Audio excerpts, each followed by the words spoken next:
Desde tiempo remoto, muchos marineros y aviadores hablan con temor de una zona concreta del océano. Un lugar que se extiende en forma triangular entre las penínsulas de Florida, San Juan y las Islas Bermudas.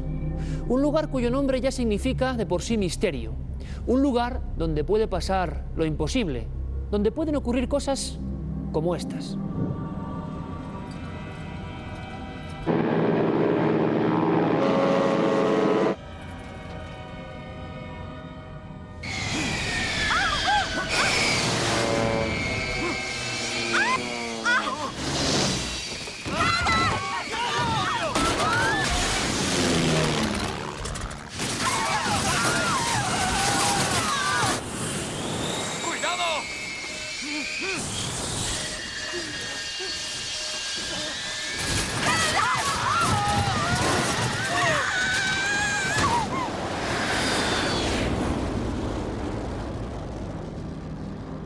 Está claro que en la historia del Triángulo de las Bermudas se mezcla leyenda, ficción y quizá realidad. Hay quien afirma, incluso yendo más allá, que desde tiempo de Colón ocurren cosas misteriosas. La serie El Triángulo, que próximamente se estrenará en 4, habla de incluso apariciones de personas, pero son personas de otro tiempo, personas que han estado perdidas, quizá en un mundo paralelo.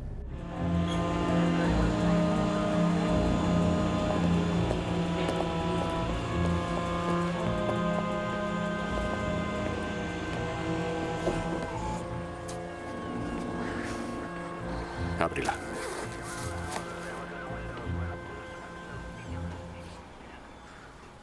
Muy bien. Esto es... Vaya. ¿Qué es eso? Es una cruz. ¿Una cruz? Y yo diría que del siglo XV. Esta noche es momento de hacer ese viaje. Nuestra nave del misterio se dirige a ese triángulo mortal de las Bermudas, en busca de la ficción y de lo que se esconde de verdad bajo las aguas. Pero además tenemos temas igual de interesantes. Conoceremos a un personaje que era considerado la reencarnación del mal, el Satanás de Logroño. Paloma Gómez Borrero nos contará su aterrador encuentro con el maligno. E investigaremos los misterios que hay detrás de una macabra moda, las profanaciones.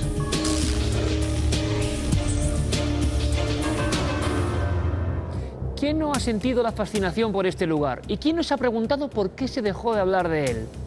Ovnis, alteraciones magnéticas, corrientes submarinas, la Atlántida, simples cuentos escritos por literatos con mucha ficción. ¿Qué hay de verdad? Es momento de sumergirnos, nunca mejor dicho. Viajemos al Triángulo de las Bermudas. El Triángulo de las Bermudas, también conocido como el Triángulo del Diablo y el Limbo de los Perdidos, es un área geográfica de casi 4 millones de kilómetros cuadrados, situado entre las Islas Bermudas, Puerto Rico y la costa de Florida. Esta zona, que en la actualidad es una de las más concurridas del planeta en cuanto a tráfico aéreo y naval, se ha convertido en un lugar maldito para muchos especialistas, debido al gran número de desapariciones misteriosas de buques, aviones y personas que se han dado a lo largo de los siglos.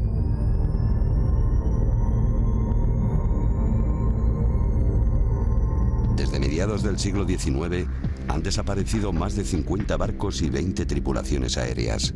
Uno de los casos más significativos fue el del vuelo 19, el 5 de diciembre de 1945. 5 bombarderos estadounidenses abandonaron Fort Lauderdale para llevar a cabo un vuelo de entrenamiento rutinario y lo hicieron con muy buenas condiciones meteorológicas. Ninguno regresó, ni tampoco el hidroavión que fue enviado en su busca. También son numerosos los casos de barcos encontrados abandonados con la comida aún caliente en las mesas y aviones que desaparecen de los radares sin haber dado ninguna señal de socorro y sin que nunca se encontrara el más mínimo resto. Autores como Charles Berlitt, Richard Wiener y John Wallace Spencer ganaron fama y dinero escribiendo sobre los cientos de casos anómalos que se habían dado en sus aguas. Más aún, incluso comenzó a hablarse de otros triángulos malditos como el Meridiano del Diablo, cerca de la australiana isla de Tasmania, el Triángulo del Dragón, en el mar de Japón, los 12 Triángulos de la Muerte, repartidos por los 5 continentes e incluso el Triángulo Mortal de las Baleares, del que se habló y escribió en la prensa balear de los 70. Incluso hubo quien abandonó las aguas oceánicas para encontrar casos similares en grandes lagos como el Ontario, cuyas anomalías magnéticas siguen siendo una realidad hasta el presente. Las explicaciones que han dado muchos investigadores para estas desapariciones van desde secuestros por parte de piratas antiguos y modernos a una simple sucesión de accidentes debido al excesivo tráfico y la especial climatología de la zona, o incluso una puerta a otras dimensiones. También existen especulaciones de que esa zona está situada por encima de un remolino o un agujero en el océano que se traga a los navíos o aviones lo suficientemente infortunados para pasar exactamente por encima. Otra explicación para las misteriosas desapariciones de barcos podrían ser las grandes bolsas de gas habituales en el lecho marino del área. Cuando el gas sube a la superficie, se disuelve en el agua, disminuyendo la flotabilidad y causando que los barcos se hundan. Pero esta teoría no explica las aterradoras historias contadas por marinos y pilotos que nos hablan de mares fosforescentes, instrumentos que se vuelven locos y cielos en los que es imposible divisar el sol o las estrellas. Esto es lo que cuentan los que consiguieron volver, porque los otros, los que se perdieron sin dejar rastro, nunca han regresado para dar testimonio de qué o quién se lo llevó.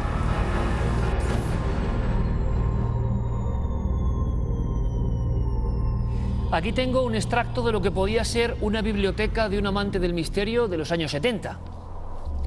Les cuento, el Triángulo de las Bermudas, Charles Berlitz, culpable de toda esta obsesión por esta zona del océano. 20 millones de ejemplares vendidos. Después llegaron otros que, por ejemplo, en todo el mundo de Latinoamérica tuvieron una gran aceptación, como el Triángulo Mortal de las Bermudas, Alejandro Viñati, pero vean a dónde va llegando esta especie de obsesión por encontrar más y más misterio. La pirámide sumergida en el Triángulo de las Bermudas, el Triángulo del Dragón e incluso, ¿por qué no decirlo en España?, Antonio Rivera, los 12 triángulos de la muerte, incluyendo uno en el mar Mediterráneo.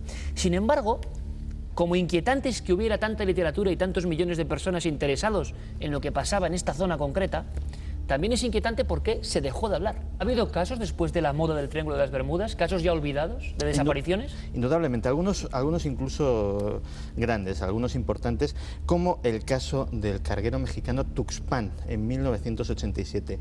Desapareció sin dejar rastro con sus 157 tripulantes a bordo, capitán, técnicos, no quedó absolutamente nada, no apareció ningún cadáver, no apareció ninguna mancha de carburante, no apareció ningún resto del barco. Durante 3 días la Guardia Costera mexicana estuvo buscando intensamente en la zona y no encontró nada.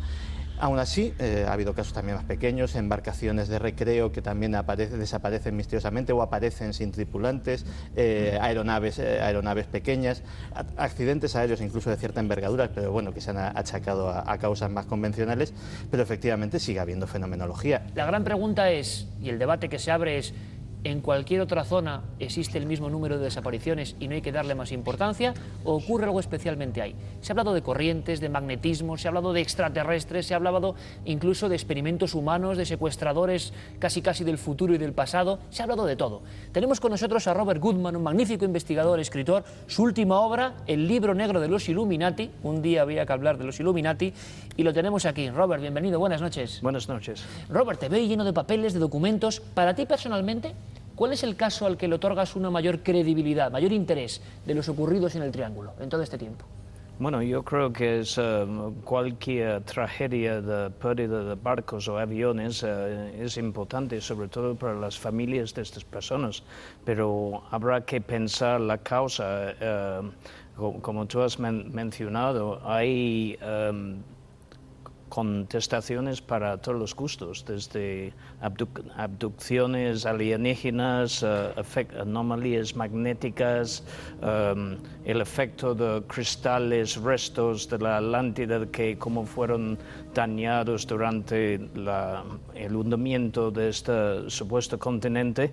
Entonces estos cristales dañados de alguna manera están emitiendo continuamente unas ondas que son nocivas nocivas para todo tipo de forma de transporte, ¿no? La Atlántida, se me olvidaba, Sí, Robert, otro de los grandes argumentos. Sí, sí. Ahora, eso no es de todo mentira, porque en una investigación reciente hecha por un doctor Michael Preisinger, es historiador, pero es buceador también, y decide hacer mediciones de las desviaciones magnéticas en varios lugares de las Bermudas, de Miami, de las Bahamas, de otros sitios, y efectivamente encuentra desviaciones magnéticas muy extrañas. Él no es capaz de imaginar qué significan, y él habla con distintos científicos alrededor del mundo, físicos de toda clase, ¿no?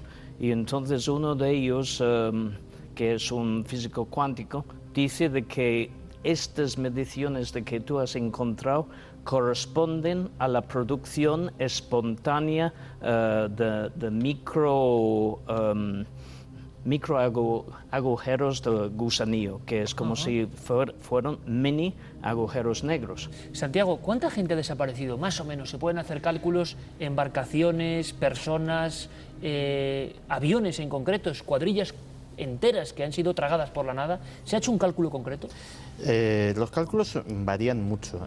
Se ha hablado incluso de más de 1000 personas desde el final de la Segunda Guerra Mundial hasta nuestros días, y de casi 400 naves, hablando desde mediados del siglo XIX hasta nuestros días también. Estamos hablando de cantidades muy importantes. Algunos casos, obviamente, pueden tener causas naturales. Estamos hablando de una zona con un más que denso tráfico aéreo y naval, posiblemente la mayor del mundo, pero también hay casos de altísima extrañeza. Posiblemente los más extraños, los de los buques, y ha habido no uno, sino varios, y casos muy sonados, que aparece el buque, aparece abandonado por sus tripulantes, pero abandonado en circunstancias muy extrañas, abandonado como si estos tripulantes se hubiesen desvanecido, platos con comida aún en las mesas, libros de bitácora, cuadernos de bitácora a medio escribir, utensilios como si acabaran de haberse dejado de utilizar. El caso más conocido es el del Mary Celeste, pero ha habido varios. Por ejemplo, tengo aquí varios: el John and Mary, que apareció desierto en abril de 1932, ya en pleno siglo XX, a 80 kilómetros al sur de las Bermudas; el Gloria Colite, que en 1940, el 3 de febrero, apareció también de esta manera extraña, desaparecido. Y así pues podríamos citar también el Rosalie, un buque de bandera francesa que se dirigía a La Habana a finales del siglo XIX, 1890, y también apareció como si por ensalmo sus tripulantes lo hubiesen abandonado. Incluso hay casos, aunque no ocurrió exactamente allí, parecidos, como el del Valvanera, con mucha población, mucha gente de Canarias. Un día lo contamos, que desapareció y no se encontró más que una cabeza. Robert, hay una cosa interesante. Tú me decías que, bueno, el Triángulo de las Bermudas es lo más conocido, pero hemos visto obras que hablan de otras zonas más oscurecidas por la fama de esta área concreta en forma triangular. Por ejemplo, en el Báltico. En el Báltico, sí. Hace unos años, en 1997, un buque de pesca grande estaba faenando en esta zona y de repente desapareció de los radares en el centro de mando de la compañía y todo. Y entonces varios científicos rusos están investigando esto, porque parece ser que no es el único caso. Son muchos buques de pesca mucho más pequeños de que han desaparecido. Y también han descubierto de que es una zona de la Tierra con anomalías magnéticas. Y también posiblemente cerca hay alguna base militar de algún tipo, como en el Triángulo de las Bermudas. ¿Hay bases humanas, militares de experimentación cerca de estos lugares? Sí, por ejemplo, en el caso del Triángulo de las Bermudas, cerca de la isla de Andros, dicen, los investigadores hablan de unas instalaciones, se llama Outtake, que son del gobierno de los Estados Unidos, están ahí desde hace 50 años por lo menos, y estudian el fondo del mar, pero se sospechan de que están experimentando con prototipos de OVNI. Y mucha gente le llaman esto el Área 51 submarino del Caribe. Pues algo será. De todas formas, la serie Triángulo habla, por ejemplo, de este tipo de encuentros, de este tipo de anomalías, evidentemente ficcionadas, pero todo ello basado en hechos reales. Es más, Carmen, buenas noches, que se inaugura la serie dentro de nada, ¿no? Sí, el 22 de noviembre podremos ver esa serie. Yo he tenido el placer de verla en Petit Comité antes y la verdad es que me sentía un poco un miembro de esa expedición que está compuesta por un periodista que es bastante escéptico, también por una ingeniera, que claro, es mujer de ciencia, no puede creer en que pasen cosas anómalas, un medium, que es el que ve el otro lado de esa realidad que están viviendo, y la verdad es que te sientes con ellos y viajas hasta ese Triángulo de las Bermudas donde te encuentras cosas sorprendentes. Es una superproducción tremenda. Se han gastado muchísimos millones de dólares, sí que se calcula que 22 millones de dólares en hacer esta serie. 3 capítulos. Viene avalada por gente como el productor de House, por Bryan Singer, con lo cual nuestro médico en 4 está triunfando en todo el mundo, y esta serie yo creo que también lo va a hacer en España porque te cuenta cosas muy interesantes, verdaderas. Se relatan algunos de los capítulos más tremendos que han ocurrido en el Triángulo de las Bermudas. Yo creo que va a ser una serie que va a dar mucho que hablar, que va a revelar también muchos misterios y que va a hacer conocer a la gente que le gustan estos temas, pues esa otra cara vista desde personas del siglo XXI. Día 22. Día 22 por la noche, O sea, miércoles. El próximo miércoles la tenemos. Yo creo que vamos a estar todos pegados a la pantalla. Triángulo de las Bermudas es un tema sumamente interesante que vamos a poder disfrutar aquí. Santi, como siempre, muchas gracias. Muchas gracias a ti. Robert Goodman, hablamos un día de los Illuminati, ¿eh? Sí, por supuesto. Te tomo cita. Por supuesto. Gracias, Robert. Vale, gracias a ti. Yo creo que es un tema tan interesante, pero por fortuna, bueno, no nos inquieta tanto como lo que está pasando mucho más cerca. Profanaciones en España. Sí, la verdad es que estamos teniendo en los últimos años y sobre todo en los últimos meses se han concentrado muchas de las profanaciones más tremendas que hemos tenido en nuestro país, Iker. Aquí en Cuarto Milenio vamos a exponer todas las teorías y uno de nuestros reporteros ha recorrido los cementerios que están siendo profanados ahora mismo, en estos días. Vamos a intentar descubrir qué se esconde detrás del manto oscuro de las profanaciones.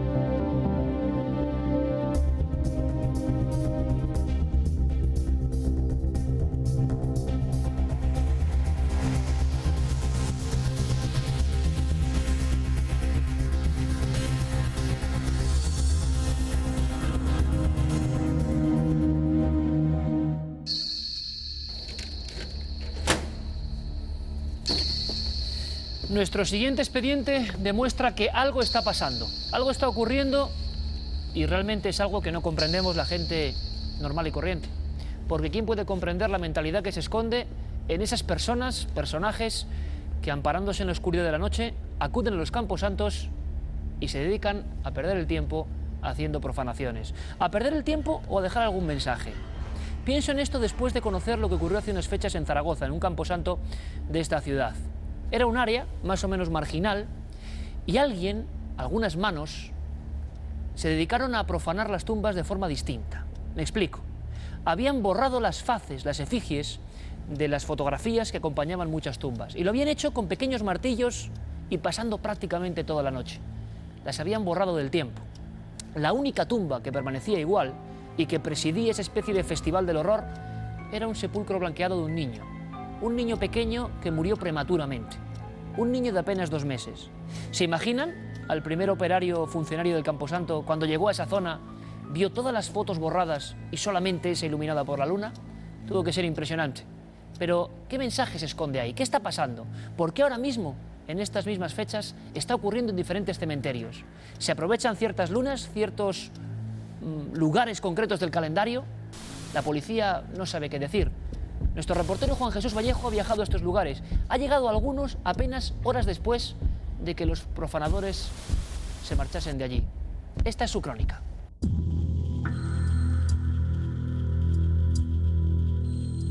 Todos un día seremos tocados por su fría mano, y nuestros cuerpos muy posiblemente vayan a parar a alguno de los campos santos que hay repartidos por todo el país. La muerte es el único evento de nuestras vidas donde no hay distinción entre ricos y pobres, justos o desalmados. Lo que no está escrito dentro de este guión eterno es si nuestros huesos pasarán a ser parte de un ritual macabro.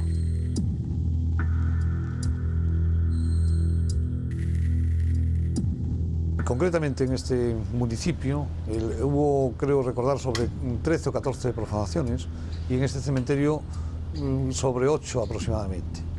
Fueron unas profanaciones escalofriantes porque no era rotura de nichos o panteones o cruces o imágenes, sino que consistía en extraer los cadáveres, quitarlos hacia fuera, fuera de sus tumbas, extraerlos de sus cajas y proceder con ellos pues a un ritual, lo que se dice, patético. Durante la década de los años 80 y principios de los 90, el número de profanaciones de cadáveres en nuestro país fue alarmantemente alto.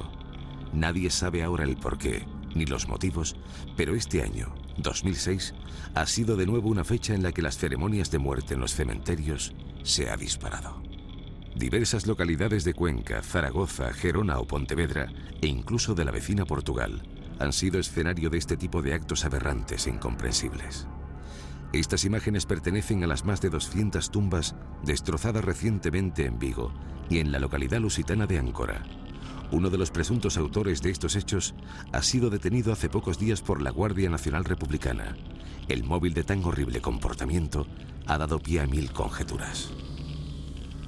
Yo me inclino no por un problema psiquiátrico, sino satánico, diabólico, porque el ir a un cementerio y romper tantas tumbas, tantas figuras, se rompe la cruz, se decapita a la Virgen, eso para mí no es psiquiátrico, sino que es satánico. El padre José Luis Portela es el sacerdote exorcista de la provincia de Pontevedra y en sus casi 40 años de oficio ha sido testigo en diversas ocasiones de los restos que han dejado sobre los fríos cuerpos de los difuntos diferentes rituales de corte demoníaco. Yo he visto un caso de una señora que habían abierto la tumba a las 48 horas de haber sido enterrada y aparecía con la ropa subida, los muslos al descubierto, y había unos 15, 20 hematomas en cada muslo de haber extraído sangre. Y lo mismo en el antebrazo, la ropa subida hasta los hombros. Y entonces, ¿para qué extraen esa sangre? Esa sangre la extraen y la mezclan con droga, y entonces ofrecen un sacrificio al demonio, copiando del sacrificio que ofrece el sacerdote de la Santa Misa. Y así como el sacerdote bebe la sangre de Cristo, el vino por la consagración pasa a ser la sangre de Cristo, ellos ofrecen ese sacrificio al diablo. Galicia ha sido desde siempre una de las regiones preferidas por todo tipo de grupos y sectas para llevar a cabo sus fechorías. Una comunidad donde el concepto que hay sobre la muerte tiene unas connotaciones muy distintas a las que podemos encontrar en el resto de España.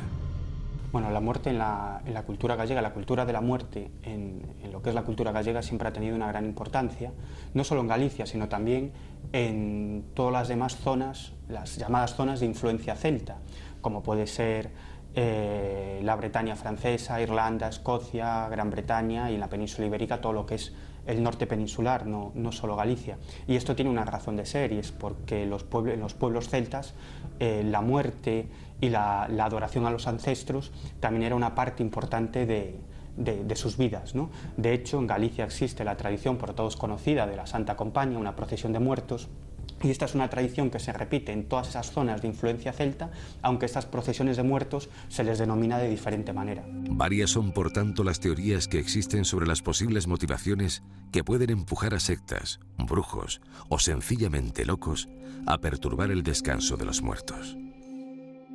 Oscuras y macabras intenciones que intentaremos descifrar en Cuarto Milenio.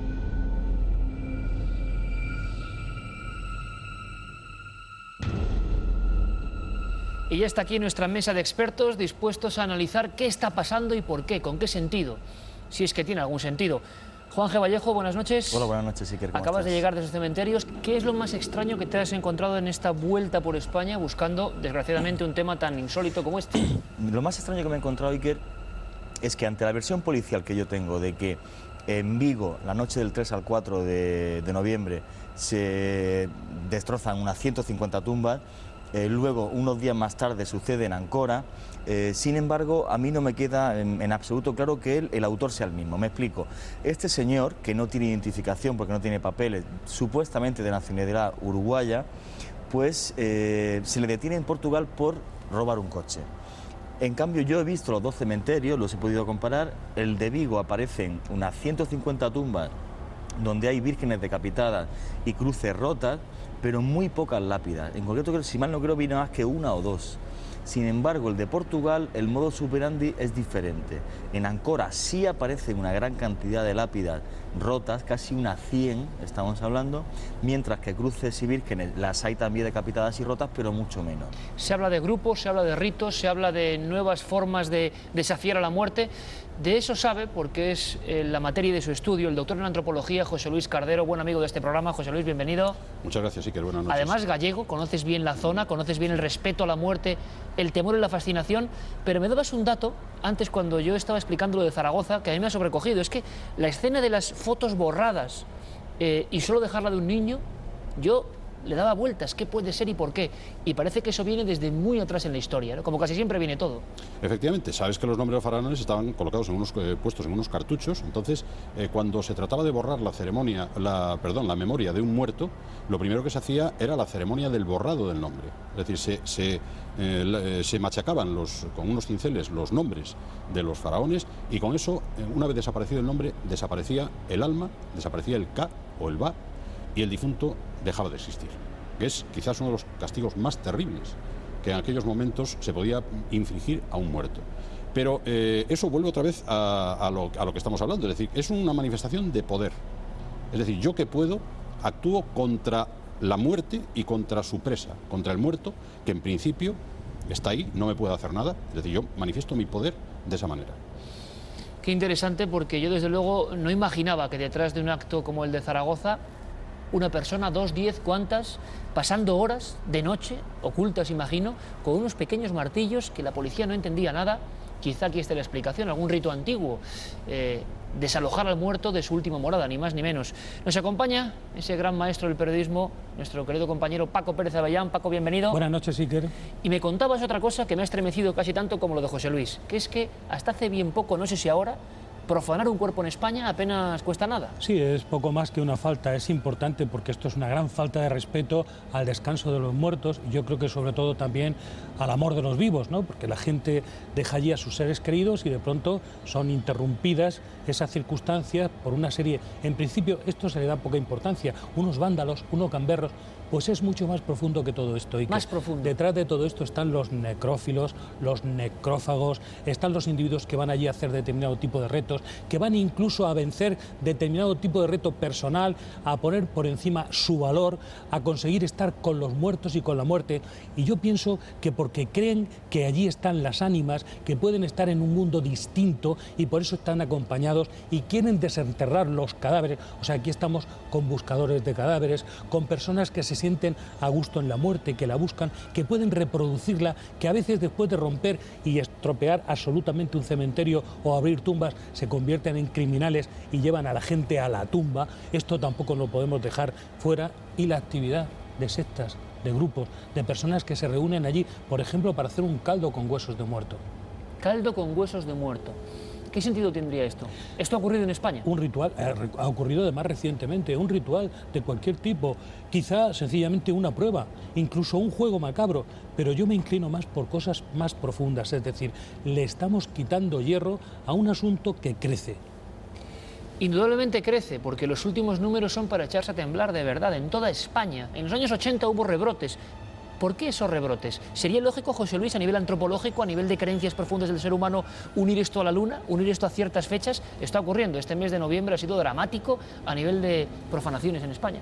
En estas épocas, en donde todavía no acaba el verano, pero no acaba de empezar tampoco el invierno, en esta época de transición es cuando las dos fuerzas, el mal y el bien, que son dos fuerzas omnipresentes en todas las culturas del mundo, vuelven a actuar. Entonces, de esa lucha que hay, probablemente se desprendan este tipo de influencias para los seres humanos, que somos mucho más dependientes de lo que creemos de todas estas cosas. A nosotros, se lo confieso, en el equipo hermano de esta nave, la de la radio, Milenio 3 en la cadena SER, cuando preparábamos una información con noticias, vimos que llegaban varios teletipos de diferentes puntos de España y estaban ocurriendo en la misma noche y eran las mismas profanaciones, pero luego eran tratadas a nivel local, muy brevemente, sin conexiones, extrayéndonos esa información o elevándonos sobre la propia noticia. Veíamos que había algo más que llega a ser tan macabro como la entrevista que le hace Juan Jesús Vallejo al exorcista oficial de la diócesis de Pontevedra, que hablaba de vampiros de cementerios, así de claro. Sí, hombre, y por ejemplo el sacerdote del municipio de La Guardia vio como a mediados de los años 80, pues por ejemplo se profana el cuerpo de una niña a la que se le saca del ataúd, se le quita la ropa interior y se la pone en cruz delante de un cruceiro. O sea, haciendo una mofa directa, digamos, de lo que es la iglesia y haciendo, bueno, pues como una especie de misa como al revés, como defendía, por ejemplo, el exorcista de Pontevedra. Estos hechos son así. Y extracción de sangre, que a mí esto no lo he visto nunca de un cadáver. Sí, efectivamente.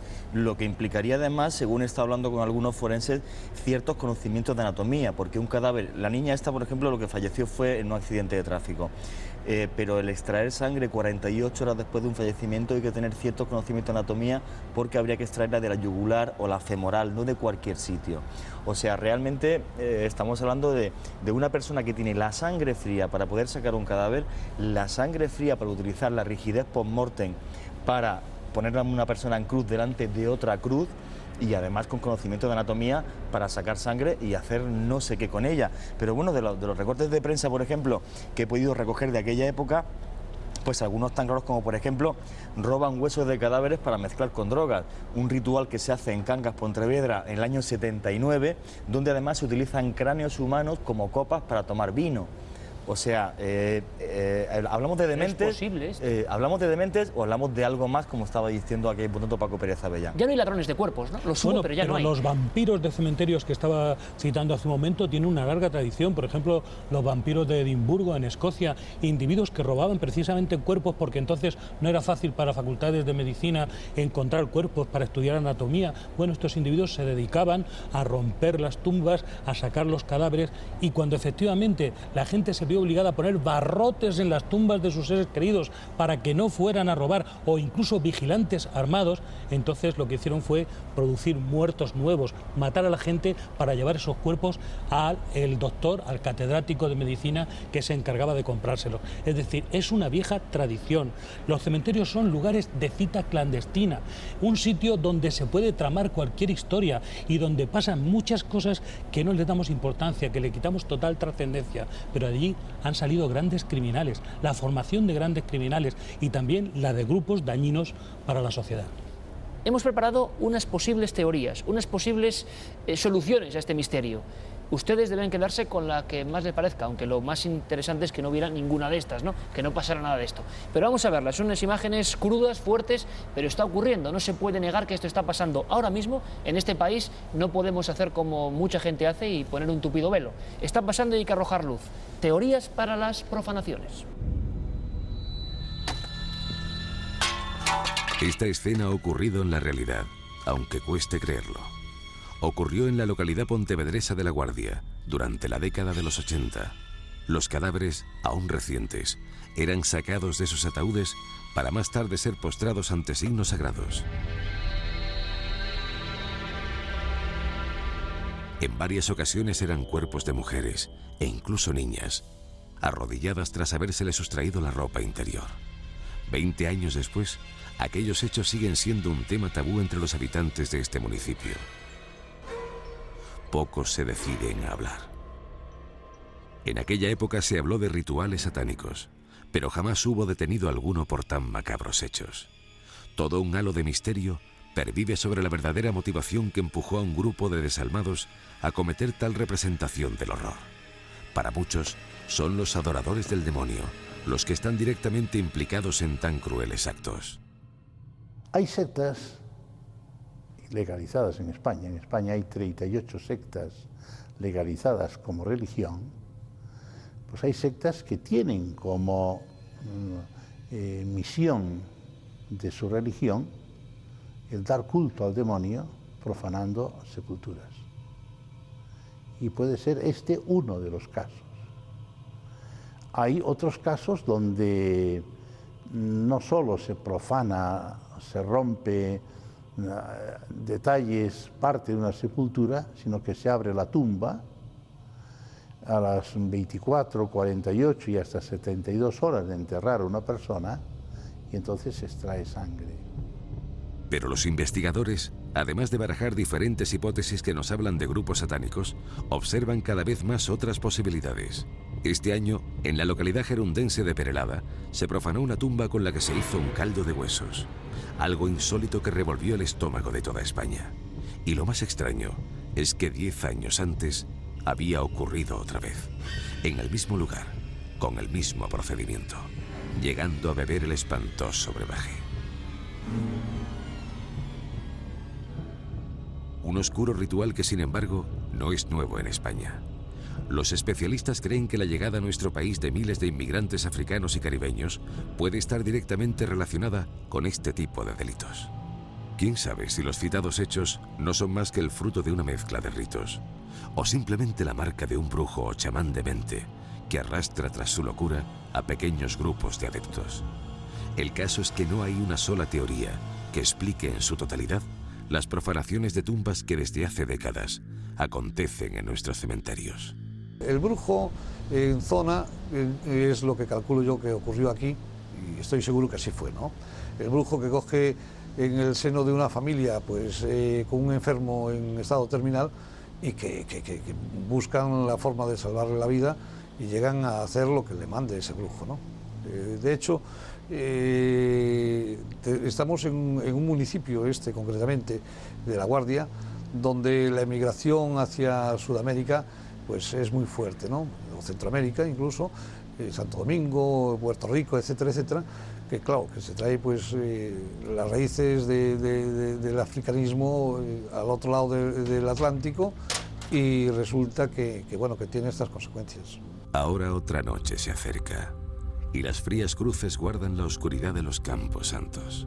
Sin embargo, los cuerpos de nuestros difuntos no están a salvo, pues los cadáveres de los que un día estuvieron a nuestro lado parecen ser vitales para alimentar la locura de unos cuantos.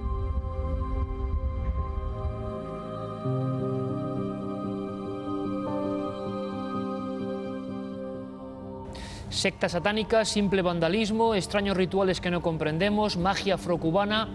¿Con qué teoría se queda usted? ¿Y con qué teoría se van a quedar nuestros expertos? ¿Vamos a intentar poner fin a este misterio o vamos a por lo menos aproximarnos a la verdad que se esconde en él? Después de la publicidad, en tan solo unos minutos, aquí en Cuarto Milenio.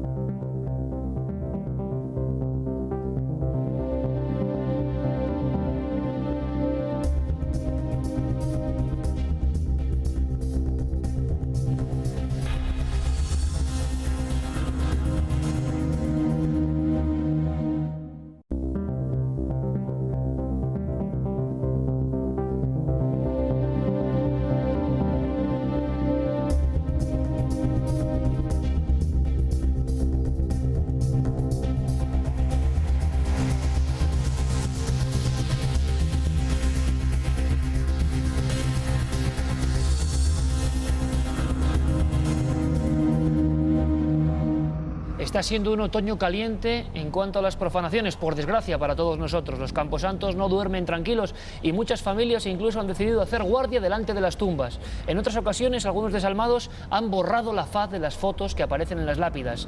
Hay quien dice incluso que se ha extraído sangre.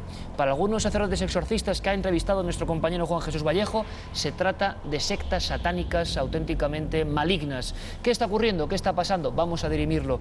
La opinión después de este viaje, Juan Jesús, con la que tú te quedas después de todo lo que has visto.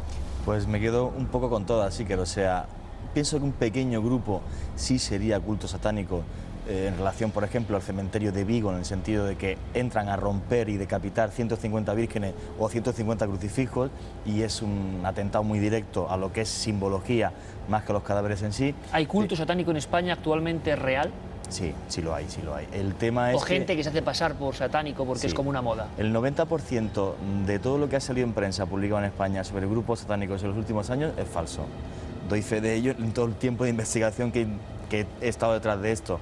Pero sí hay un 10% que es real. Y como organizaciones, y yo he estado viendo un altar satánico en Madrid, en el barrio de la Latina, o sea, eso existe y es real. Lo que pasa que dentro de esos pequeños grupos, la gran mayoría de los ritos que hay son con una gran connotación sexual, no necrófila. Ahora, por ejemplo, hay otras como sería, por ejemplo, coger un cadáver descompuesto o beber sangre, que quizás la única cosa que se me ocurre es que hablemos de grupos de delincuentes y que digan, el que sea capaz de sobrevivir a esto, entra dentro del grupo porque es capaz de matar a quien sea o de hacer lo que sea. José Luis, tu opinión sobre lo que hemos visto, eso de los huesos con caldo de muerto, que ha sido ingerido además en este pueblo, si no recuerdo mal, de Gerona, ocurrió 2 veces en un espacio de 10 años, en el mismo lugar, exactamente igual. ¿Esto tiene alguna connotación de antiguas culturas, del hombre en su versión más antigua y arquetípica o no? Sí, desde luego que sí. Es decir, el comer el cuerpo de un muerto significa incorporar el poder que ese muerto tiene. Me hablabas incluso de grandes obras literarias que hablaban de este tipo de infusiones necrófilas. Efectivamente, el propio Valle Inclán, en una de las partes de las comedias bárbaras, los 2 hijos de Valle Inclán, de don Juan Manuel Montenegro, que es el protagonista de las comedias bárbaras, asaltan el cementerio, roban un cadáver y hacen un caldo con él. En principio, el caldo que lo tenían que hacer para liberar los huesos y vender ese esqueleto a la Facultad de Medicina, en el sentido que hablábamos antes. Pero posteriormente eso termina con unas connotaciones necrófilas. Es decir, se beben ese caldo. Parte de ese caldo es ingerido. ¿Por qué? Pues sencillamente porque ese cadáver pertenecía a una mujer que les hizo algo durante la vida y quisieron vengarse en ella bebiéndosela. Venganza de ultratumba. Venganza de ultratumba, es decir, el incorporar a los muertos mediante la comida y el canibalismo ritual es una cosa que está en muchas culturas. Es decir, hay culturas que se comen a sus muertos. Yo recuerdo ahora mismo en Estambul, en Eyüp, la ciudad de los muertos, donde me sorprendió ver a la gente comiendo sobre las tumbas de los difuntos, poniendo el airán, el yogur líquido o el embutido encima de la lápida de los muertos. Es que, por ejemplo, en Bolivia la gente va al cementerio con la calavera de su padre o de su madre o de su abuela encima, y cuando llegas toda la zona andina, en Perú, pues tú cuando entras a cualquier casa de una familia quechua, pues lo primero que te encuentras es la calavera del abuelo, del bisabuelo, guardando la casa. Pero todo esto son signos de respeto, y lo que estamos hablando aquí es de todo lo contrario, de la profanación, de romper el secreto y, por supuesto, el misterio que tiene un lugar sagrado, como es un cementerio. Pero yo creo que distinguiría clarísimamente un fenómeno importante, que es los que rompen solo la parte de fuera, los que tiran abajo las cruces, los que descabezan las estatuas, y los que rompen las tumbas y sacan los cuerpos y los cadáveres. Hay como una barrera ahí, y hacen algo con ellos. Esto es algo que hay que tomárselo mucho más en serio. Es decir, esta segunda parte ya no es el sencillo vándalo que ha entrado allí a impresionar, sino que va a hacer algo concretamente y algo en lo que cree y que respeta, y que en ese momento está violando, precisamente porque lo lleva muy dentro, porque forma parte de su cultura. Solo digo una cosa: respetemos lo más sagrado, lo más profundo, y que nuestro compañero Juan Jesús Vallejo no tenga que hacer más reportajes como estos. Ahora, si ocurren cosas, ahí estaremos. Gracias a los 3. Gracias. Como siempre, un placer teneros aquí para intentar sacar las claves de algo que, como siempre dice el maestro Pérez Avellán, es que pasa sin pena ni gloria, pequeños reductos en la prensa, ya se olvidará. Y está el dossier de Juan G. demostrando que esto no se olvida, que alguien sigue haciéndolo, y nosotros lo vamos a vigilar. Ahora también ha sido noticia otro tipo de elementos, más positivos, con más descubrimientos, son las noticias de Cuarto Milenio.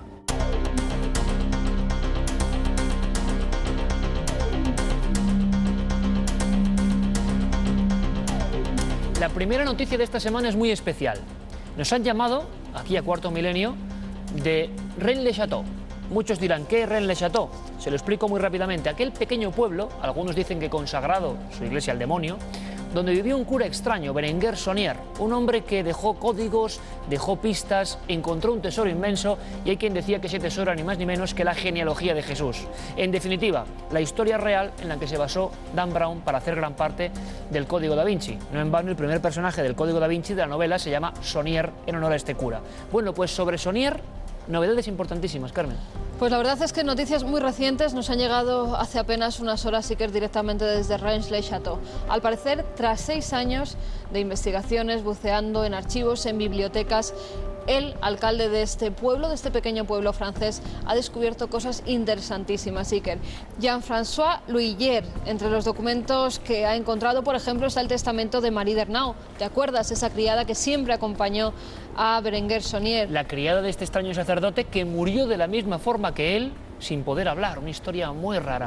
Hablando de un gran secreto, sus últimas palabras, sus últimos actos eran de que había un gran secreto y que toda Francia nadaría en dinero si se descubriese lo que había debajo de ese pueblo. Y de dinero se habla también en estos documentos, porque hay detalles de los ingresos de estas dos personas, tanto de Marie d'Ernau como de Berenguer Saunier, del sacerdote, que muchos de ellos había muchas especulaciones porque no sabía de dónde salían, si de la venta de misas o de si había descubierto algún secreto, y el Vaticano incluso le hacía llegar cheques para que mantuviera su boca cerrada. También hay un acto del Tribunal de Limoux, y que es donde se dan diferentes planteamientos a lo que fue la vida de Berenguer Saunier. Los descendientes, en esos documentos, por ejemplo, se destaca que los descendientes del sacerdote rechazaron la herencia de Berenguer Saunier, y una cosa que va a alterar muchos de los libros y de las investigaciones que se han llevado a cabo hasta el momento. Se decía que el cuerpo de Berenguer Saunier había sido profanado. Hoy que estamos hablando de profanaciones, Iker, pues precisamente se decía que había sido incluso parte de sus restos sacados de su tumba originaria, que no era verdad que estuviera ahí enterrado. Según estos documentos y también el propio alcalde de Reims-le-Château, hay muestras incluso fotográficas de que el cuerpo de Berenguer Saunier está allí enterrado, está su esqueleto, y hay fotografías que lo muestran, ese cuerpo entero con el misal entre los brazos todavía. O sea, que da la sensación de que muchos de los libros que se han publicado sobre el enigma de Reims-le-Château y el Código da Vinci están bastante equivocados. Hay mucha leyenda sobre este cura, hay gran parte de secreto, pero las noticias es que no es solo todo lo que reluce. Seguiremos informando sobre la historia, sin duda, del cura más famoso europeo de la última década, y eso que vivió hace más de un siglo. Seguimos con cosas también famosas, porque hablamos del Titanic. La última superviviente británica de ese terrible naufragio del barco que no se podía hundir y que acabó bajo las aguas del Atlántico, pues ha denunciado la venta en el mercado negro de reliquias de este célebre barco. Milvina Dean, de 94 años, echó las manos a la cabeza cuando se enteró de que una de las puertas del barco, que se hundió en 1912, estaba a la venta por 30.000 euros. También la vajilla, que había sido recuperada de las profundidades del Atlántico, era vendida a unos 60 euros por pieza. En el desastre del Titanic murieron más de 1.500 personas, entre ellos el padre de Milvina, que como la mayoría de cuerpos no pudo ser nunca rescatado. Por eso la indignación de esta anciana, Iker. Bueno, hay una leyenda que ha contado nuestro gran amigo y director de la revista de arqueología, Nacho Ares, que es que la maldición del Titanic vino porque en las bodegas habían, ¿saben qué?, momias. Una por lo menos, dicen los expertos. Nunca se sabrá realmente, no ha aparecido jamás. Y hablamos de momias, precisamente. Hablamos de momias, incluso una momia que puede estar en su casa si usted lo desea y tiene el dinero suficiente para comprarla, porque la Casa Christie's ha sacado a subasta una verdadera momia egipcia. Se cree que data del año 950 a.C. y que pertenece a un sacerdote del templo de Amón. Un viajero estadounidense la compró hace un siglo en el Cairo con su sarcófago, que como vemos está lleno de jeroglíficos. Ahora la casa de subastas se exhibirá la momia y el sarcófago del 2 al 6 de diciembre y posteriormente lo subastará. Se espera que el precio supere el $1,5 millones. No está nada mal. Podríamos comprarla en cuarto milenio, si fuese más barata, y hacerle la autopsia. Ya hemos tenido aquí nuestra propia momia. Nuestra propia momia ficticia, eso sí, hay que dejarlo bien claro. Por cierto, que todo este programa está siendo sobrevolado por algo un poco oscuro. La presencia demoníaca. Hemos hablado de profanaciones, luego vamos a hablar de Satanás en un convento. Y yo quería invitarles a uno de esos testimonios de excepción. En el Vaticano se sigue investigando sobre el demonio. Hay esas cátedras de demonología, personas que pasan toda su vida investigando sobre las legiones infernales. Si hablamos en España del Vaticano y de información del Vaticano, ¿quién es la persona imprescindible? Una buena amiga del programa, además toda una profesional, Paloma Gómez Borrero. Paloma Gómez Borrero. ¿Sabían que ha tenido por lo menos un par de encuentros con lo extraño? Y que uno de ellos es de los que ponen los pelos de punta de verdad, porque tiene que ver con el demonio y la demonología. Van a conocer esa historia y van a hacerlo con la protagonista principal. Es curioso porque Paloma yo creo que tenía ganas de contarnos detalles que jamás ha revelado. Apariciones, fantasmas y la larga sombra que hoy acompaña a Cuarto Milenio. La sombra, dicen, del maligno.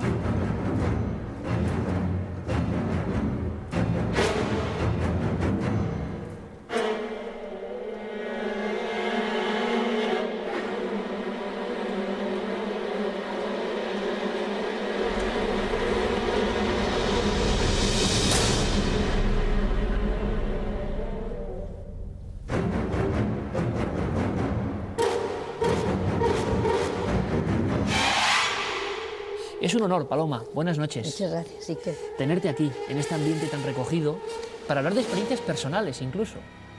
Pues sí, me parece que puedo contarte algo. Y si yo te digo, por ejemplo, después, bueno, de tantos viajes, 104 viajes me decías, ¿no? Con 104 viajes con Juan Pablo II y ahora me parece que son 6 con Benedicto XVI. Con Paloma podríamos hablar del Archivo Vaticano, historias de los papas, el enigma de Fátima, tantas y tantas cosas, pero hemos elegido una que, fíjate qué curioso, Paloma, mucha gente nos ha preguntado porque sabía algo, te habían oído contarlo en alguna ocasión. Si yo te digo a ti, Paloma, Fray Piccolo, ¿qué me cuentas tú? Bueno, te diría que es un fantasma de la Embajada de España ante la Santa Sede, en Plaza de España, muy conocido por todos los que han pasado a lo largo de los siglos en la embajada, no te digo solo el embajador, sino la gente personal de la embajada, porque es una figura que en cierto modo han sentido su presencia. Y se habla incluso en libros, embajadores que han contado cosas, no que le hayan visto, pero sí que hayan notado que de alguna manera él está allí, su espíritu. ¿Embajadores? Incluso embajadores, sí. Fray Piccolo es una figura que todos de alguna manera o conocen o sienten. Yo lo único que creo, estoy convencida de que le vi. Y le vi la primera vez que fui invitada a cenar a casa del ministro consejero, que vive en otra parte, siempre del mismo edificio, pero en otra zona.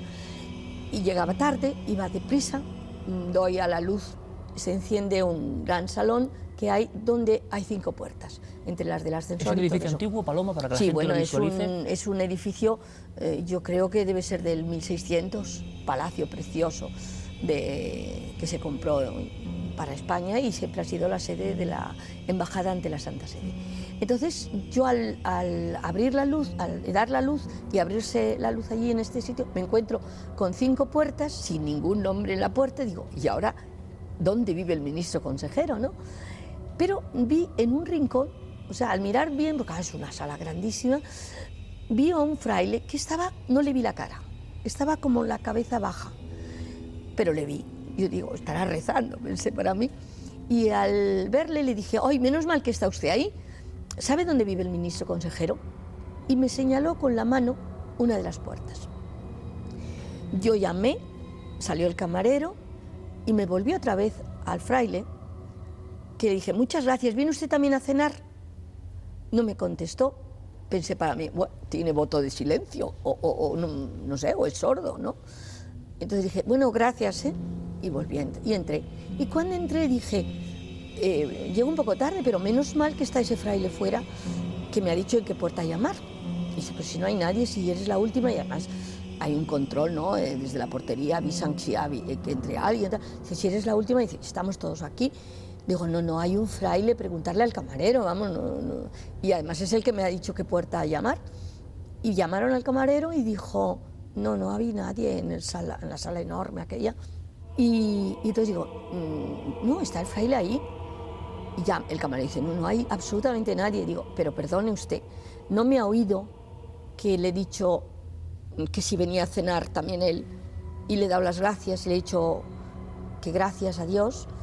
Y dice, sí, todo eso sí que se lo he oído a usted. Dice, pero no sé a quién se lo decía porque no había nadie. Y dije, uy, madre, ¿cómo que no hay nadie? Le aseguro a usted que había un fraile. Y entonces alguien de los que estaba en la cena dijo, podría ser Fray Piccolo. Y salimos todos corriendo, porque realmente abrimos la puerta, porque ya nos quedamos todos pues como diciendo que yo segura que había visto un fraile, los otros en cierto modo creyéndome a mí, pero extrañados de lo que había contado el camarero, ¿no? Y allí no había nadie. Entonces yo estoy convencida que era este fraile, un fraile que por lo visto le matan ahí en el Palacio de España. ¿Muere allí? Sí. Y por lo visto muere en esa zona.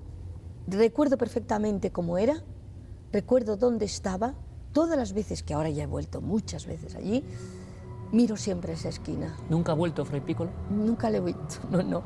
Ahora ya creo que me daría un poco de impresión si la viera. Era tu primera visita, también es curioso, ¿no? Sí, era la primera vez que iba a esa zona del Palacio de España. ¿Y lograste investigar, Paloma, saber algo más de la muerte de ese hombre? ¿Fue una muerte dolorosa? Sí, por lo visto, esto te lo cuentan todos, por lo visto, este señor, este fraile, se había enamorado de una señora que vivía en la embajada y era su amante. Y no sé si el marido lo sabe o les pilla a los dos infraganti en la cama o como sea. Esto ya no me lo han contado exactamente cómo fue, pero el marido le mata. ¿En ese lugar donde tú lo ves? En esa zona, parece ser. Paloma, y en ese mismo sillón ha estado mucha gente, además de responsabilidad periodística, política, social, que se han abierto como tú ahora y han contado sus experiencias.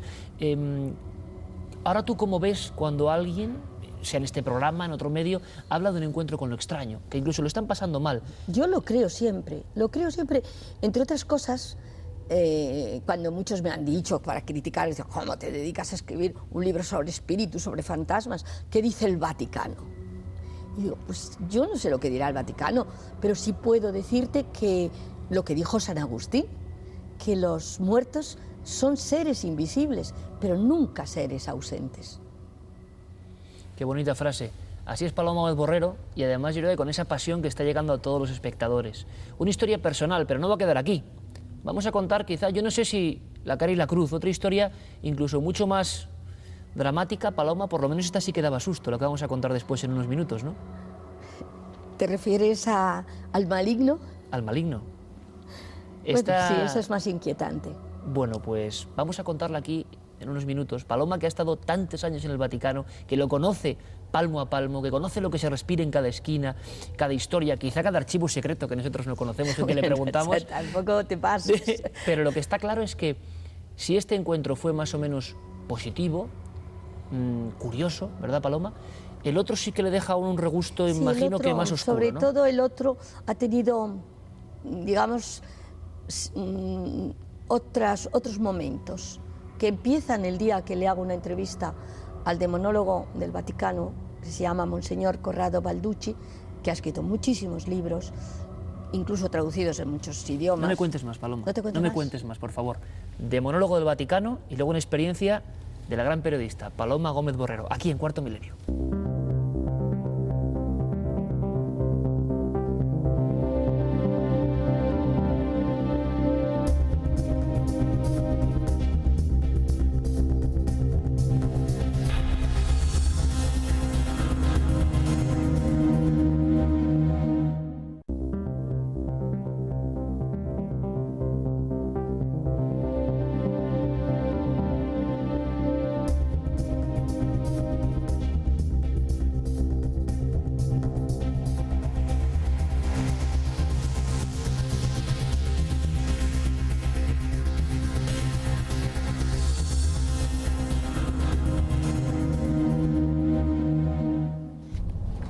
Estamos disfrutando enormemente con Paloma Gómez Borrero, autora de Los fantasmas de Roma, entre otros muchísimos trabajos periodísticos recomendables, por supuesto.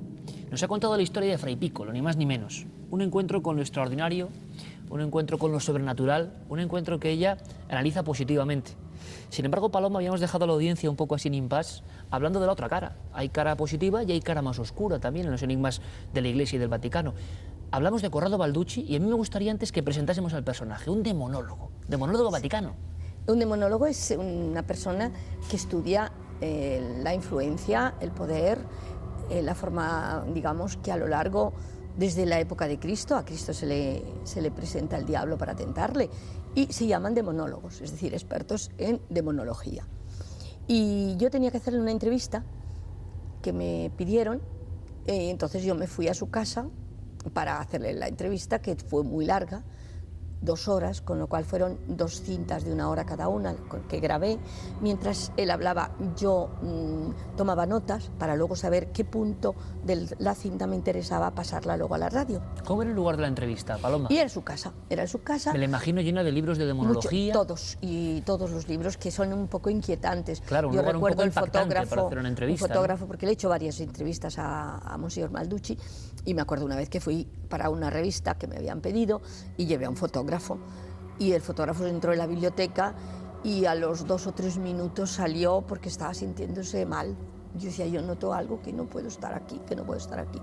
Hizo unas fotos, pero no hizo todas las que quería, porque él empezó a encontrarse que ahí había algo raro, que no podía resistir. Claro, libros, imagino, con siglos algunos de ellos. Sí, bueno, te digo, él tenía un crucifijo encima de la mesa. Él me dijo, eso sí, dice, de alguna manera, el maligno trata de que yo no escriba o yo no divulgue, porque prefiere que nadie crea en él, y de esa manera pues es más fácil poder influir, ¿no? Y me acuerdo que me marché un poco impresionada de todas las cosas que había contado y tal, y puse todo en una mesita que tengo en el despacho mío, que es donde tengo el trabajo urgente, es decir, de un día a otro, así. Dije, bueno, yo mañana me volveré a oír las 2 horas y veré. ¿Era de noche ya, Paloma? Sí, cuando yo dejo esto era tarde, por la tarde, y pensé, mañana, pero era de noche, las 9 de la noche o así serían, o 10 de la noche. Yo estaba en mi mesa de despacho, lo otro lo había dejado en esa mesita, y mi despacho tiene un ventanal grandísimo que da a un balcón terraza, y luego una librería que cubre completamente toda la pared enfrente a la mesa, pero completamente. No llega hasta el techo, pero llega de pared a pared. Y cuando estaba, que era noviembre, recuerdo, era primeros de noviembre, tenía la ventana un poco abierta. Y eran, pues sí, serían las 9:30, 10 de la noche. Habíamos cenado, bueno, cenamos en Italia, se cena antes que en España. Y de repente entró un pájaro. Se ha dicho que sí, un cuervo, no sé qué. Yo recuerdo solo un pájaro negro que entra y sobrevolando por toda la habitación, va dándose golpes y dejándome todo manchado de sangre. Y llamé a todos los de casa, dije, venir, que hay un pájaro herido, y le curamos, porque yo pensé, este se está desangrando, este pájaro se muere.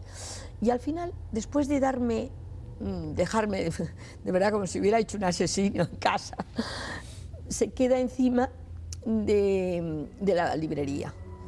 Buscamos incluso una escalera, porque digamos que es una librería que tiene como 8 estanterías, o sea, es bastante alta. Y vino mi hijo con la escalera, se subió y estaba el pájaro allí colocado encima. Pero cuando lo va a coger, se mete por detrás, tan estrecho que es prácticamente lo que es un zócalo, lo que no apoya en la pared.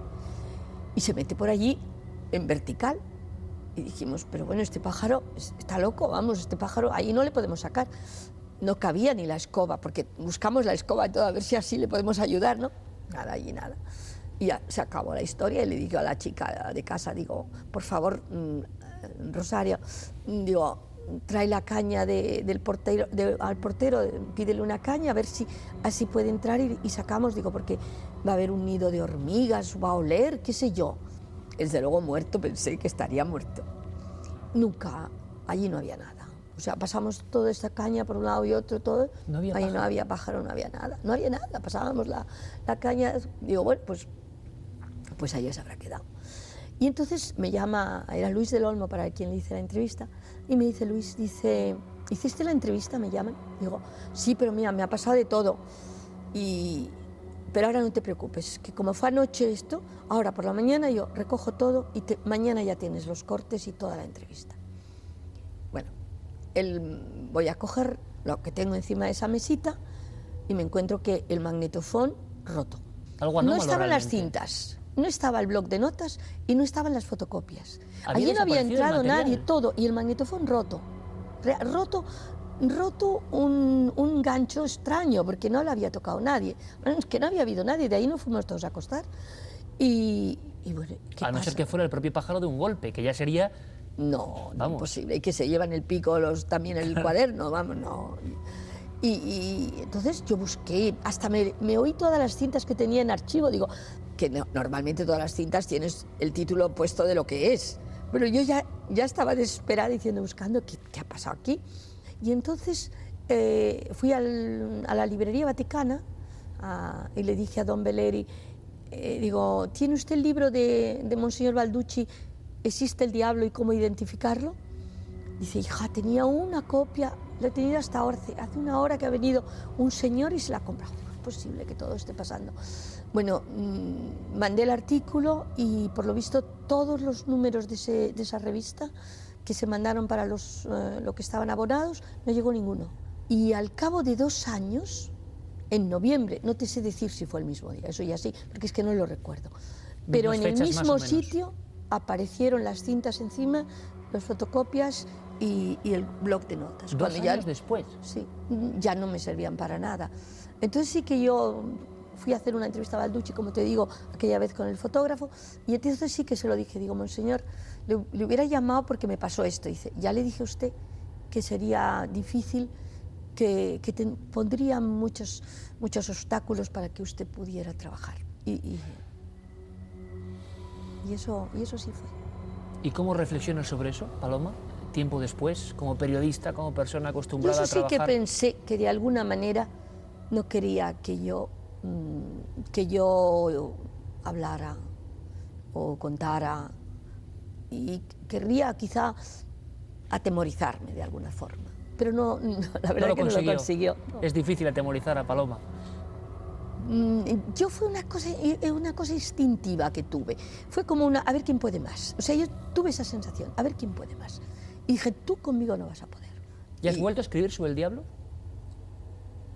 Yo creo que no. Yo creo que no. Lo que yo no había dicho, yo creo que muy pocas veces lo he contado, eso que 2 años después, porque eso sí que a mí me inquietó. Paloma, ante todo, gracias por estos minutos y gracias por tu labor, con ese entusiasmo, con esa pasión que llega a todo el mundo y que hoy nos ha sobrecogido un poquito. Pues cuando tú quieras. Sí. Gracias, Paloma. Nos hemos quedado todos con estas historias un poco así fríos y vamos a seguir así. La noche nos habla de imágenes de impacto, imágenes que hemos recogido en varios vídeos que los amigos de Cuarto Milenio nos han enviado. ¿Tendrán también algo de oscuridad, de tinieblas? Vamos a comprobarlo, los vídeos de Cuarto Milenio.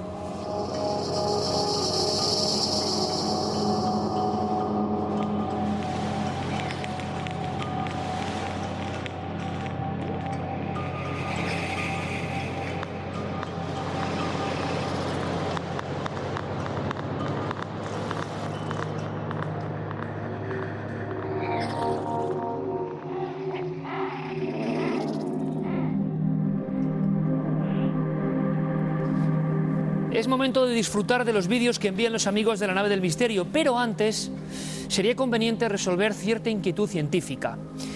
Y me explico, les hablo del documento estremecedor, que además conmovió a la audiencia de Cuarto Milenio de forma muy especial, del niño de Tordesillas, ¿se acuerdan? Martín Rodríguez, supuestamente herido por un objeto volante de procedencia desconocida a las afueras de esa ciudad castellana un 1 de octubre de 1977.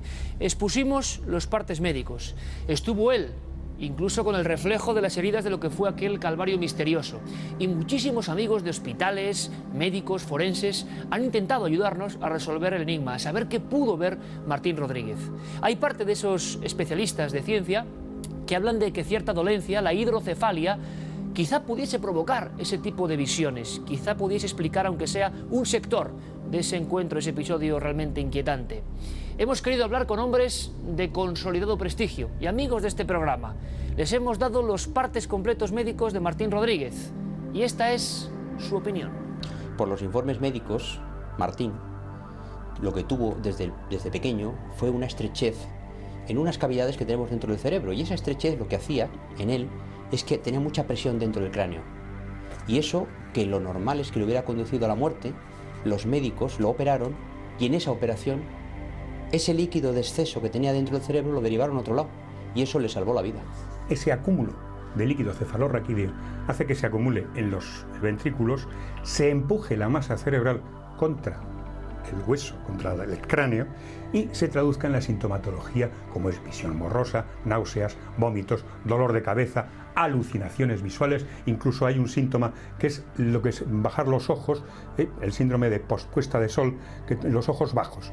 Y después puede haber también incluso pérdida de conocimiento, que fue lo que le ocurrió a este chico. La operación de Martín consistió nada más ni nada menos que en una operación de fontanería, es decir, poner un drenaje que es una salida del líquido que tenía en el cerebro por un tubito muy fino hasta el peritoneo, que es donde están los intestinos, que es una operación que se hacía antes mucho y que ahora ya no se hace así porque, vamos, había muy poca supervivencia. Les prometemos que seguiremos investigando en torno a la historia de Martín Rodríguez. Para cualquier sugerencia, cualquier pista, cualquier dato que nos pueda servir, ya saben, 2 vías de contacto clásicas e imprescindibles. Y ahora sí vamos con los vídeos de esta semana. Carmen. Pues sí, vamos a retomar una historia que empezamos hace unas semanas con los fenómenos de telequinesis. Esas personas que sin ningún tipo de truco pueden mover vasos, también desplazar mecheros, una serie de objetos que solo con el poder de su mente, o eso dicen, pues pueden hacer determinado tipo de recorridos más bien cortos. ¿Sin truco? ¿Seguro? Bueno, eso es lo que dice, por ejemplo, la persona que se graba los vídeos en su propio domicilio. No se le ve el rostro en ningún momento. Es un personaje misterioso que está surgiendo por la red de redes y está viendo cómo en algunos de los pasajes que hace con copas, con vasos y contenedores, incluso pasa un aro para que veamos que no hay ningún hilo, que no hay ni trampa ni cartón. Dice que no es un truco, que nada de efectos por ordenador ni de vídeo, que tan solo es pura física y que quien quiera investigar más que dé las muestras, que incluso pueden revelar cómo lo hace. Con esa fuerza que parece tener en sus brazos, en sus manos y así moviendo los objetos, ¿o hay algo más detrás escondido? Yo desde luego tengo mi propia opinión, que es la siguiente. Con lo vanidosos que son los dotados habitualmente de supuestos fenómenos paranormales, si este hombre mueve así sin truco la copa, saldría la cara, pero seguro. La que sí salía a la cara era la de Nina Kulayina, una de las personas que más efectos telequinéticos hizo delante de cientos de personas, incluso de médicos, de físicos. Bueno, pero ella fue incluso investigada por la KGB. Claro, había truco, en muchos de ellos se descubrió incluso que podía hacer determinados movimientos con una serie de imanes muy bien proyectados y con mucho tiempo puestos que hacían que esos objetos se movieran, aunque ella ponía verdadero empeño que se muestra en su cara y en sus manos durante minutos y minutos. Estaba concentrando esa fuerza para que luego los objetos al parecer se movieran. Nina Kulayina, que es en sí misma un recuerdo en blanco y negro de aquel tiempo del bloque soviético donde se investigaba con tanta fe, si se puede decir así, los fenómenos paranormales. Quién sabe si gran parte de ellos eran fraude y quién sabe si al menos un mínimo porcentaje eran fruto de un auténtico poder mental. Ahora también les voy a hablar de la mente en otro sentido, de la mente cuando se ve atenazada por el miedo. No hay cosa peor, dicen los expertos, que el miedo cuando se propaga, cuando se convierte prácticamente en histeria colectiva. Esto ocurrió en un pequeño convento. Imagínense la escena, 1946, en mitad de los campos de La Rioja. Imagínense también lo que sería que el propio Satanás, ni más ni menos, el mismísimo príncipe de las tinieblas, tuviera atemorizadas a aquel grupo de religiosas. Les decía cosas como, soy Satanás. Eso oían ellas. ¿Se imaginan? Pues dejen de imaginarse, porque esta es la historia, una historia que forma parte de los auténticos misterios españoles.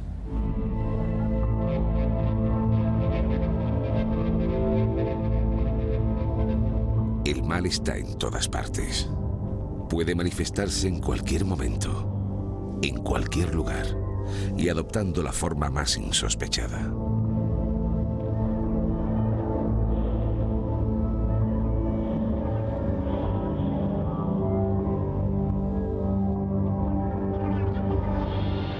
En el convento de Entrena, en La Rioja, una hermana Clarisa se recoge en oración. Quiere sincerarse con Dios antes de retirarse a descansar. Está inquieta, presa de un mal presentimiento. De pronto, un ruido sordo interrumpe su concentración. Escucha atentamente. Parecen golpes que se acercan hacia el lugar en el que se encuentra paralizada por el miedo. Piensa que solo puede hacer una cosa: rezar. De pronto, una voz de ultratumba rompe el silencio. Las palabras que dice le hacen perder el conocimiento. Soy Satanás y he venido por ti. cualquier persona que sintiera la presencia del demonio, la presencia de Satanás cerca de sí, sintiera esos aromas que entonces todo el mundo creía que eran ciertos, esos aromas azufrosos, esa sensación de haber sentido un cierto escalofrío, por otra parte en un momento en que nadie tenía calefacción y que la alimentación era muy precaria, sentir un escalofrío no era nada complicado. Si esto se apoyaba pues en una voz inquietante, en unos sonidos, lógicamente el fenómeno estaba en el momento de explotar. La noticia de la aparición del maligno siembra el pánico entre las religiosas, que redoblan esfuerzos para pedir la protección del Altísimo. Pero la infernal visita se repite, siempre a la misma hora. La tensión entre las clarisas es evidente, casi insoportable. No entienden por qué ha elegido el diablo su convento para manifestarse. Durante días escuchan sonidos, perciben sombras y no encuentran explicación. Y después, desde la oscuridad, les llega la sobrenatural amenaza. Soy Satanás. Aquellas mujeres enclaustradas, sin ninguna duda, debieron sentir un pánico extraordinario. En aquella época, yo creo que creía en el demonio y en Satanás, en sus pompas, prácticamente el 100% de la población, salvo pues algún recalcitrante que no hubiera entrado en la atmósfera terrible, obsesiva, opresiva que había en aquella época. Las aterrorizadas clarisas no sospechan que la maldad de Satanás no se limita a lo espiritual. No pueden saber que se ha materializado en la tierra para saciar su sed de almas, ni que muy pronto la sangre bañará los campos de la comarca.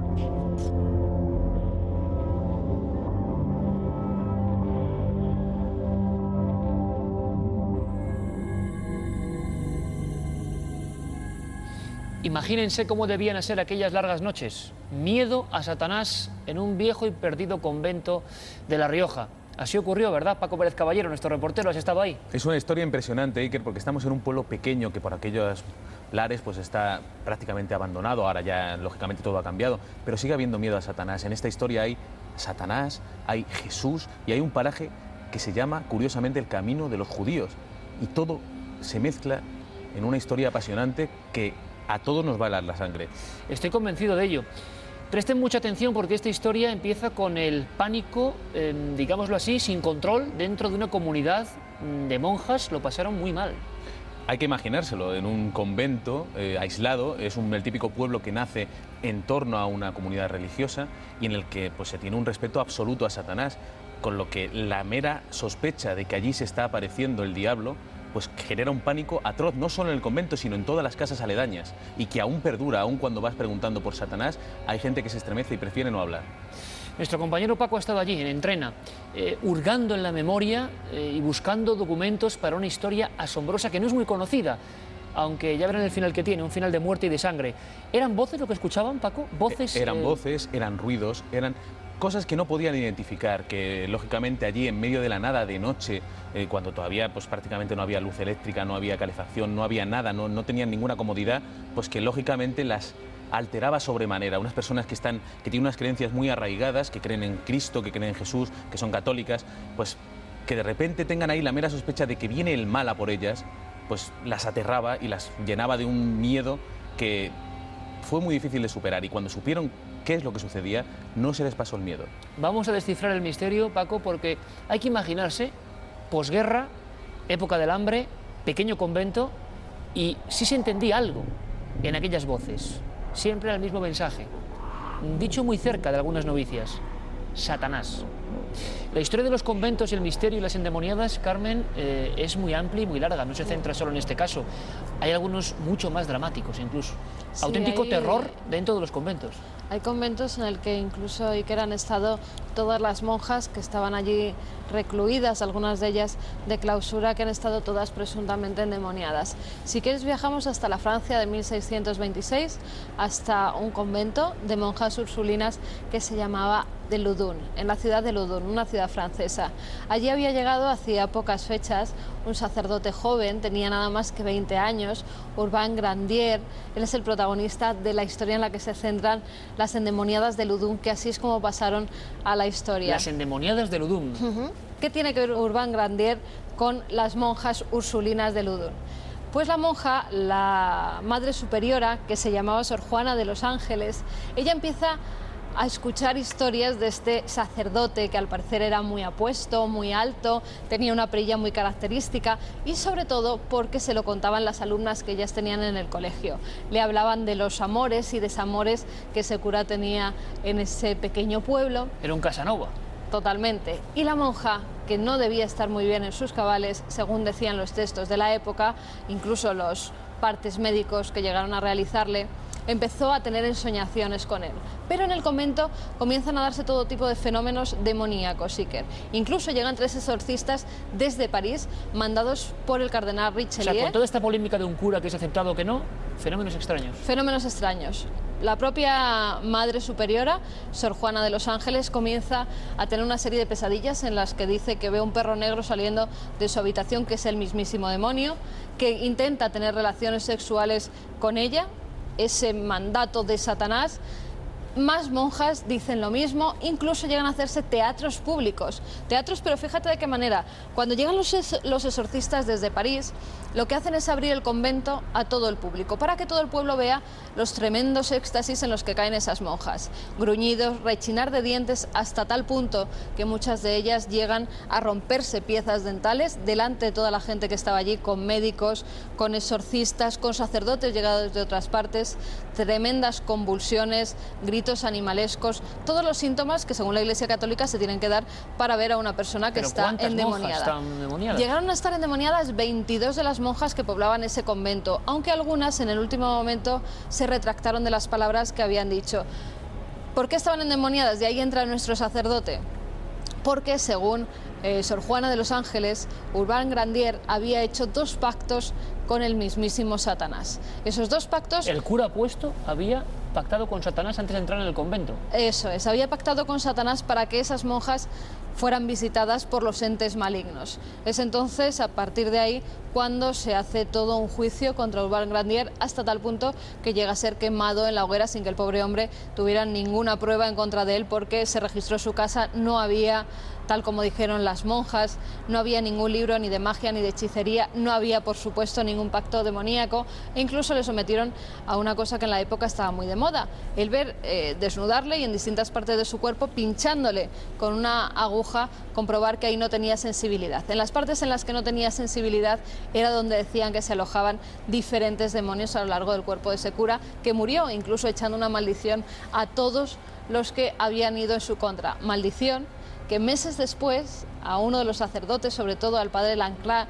que era como se llamaba uno de sus más fervientes detractores, un mes después le dijo que él se vería en el infierno con ese sacerdote. Y efectivamente, un mes después, el sacerdote muere diciendo que el padre Grandier se le lleva al infierno. Tan es así que cuando se organiza la búsqueda para la quemar a este cura licencioso, Urbain Grandier, esta historia se llevó al cine, se llevó a los libros, se encuentran pactos demoníacos, pactos con una mano negra, firmadas por Urbain Grandier, firmado como el que firma un acuerdo hoy en día de cualquier cosa, una hipoteca, pero con el demonio, según siempre, la acusación.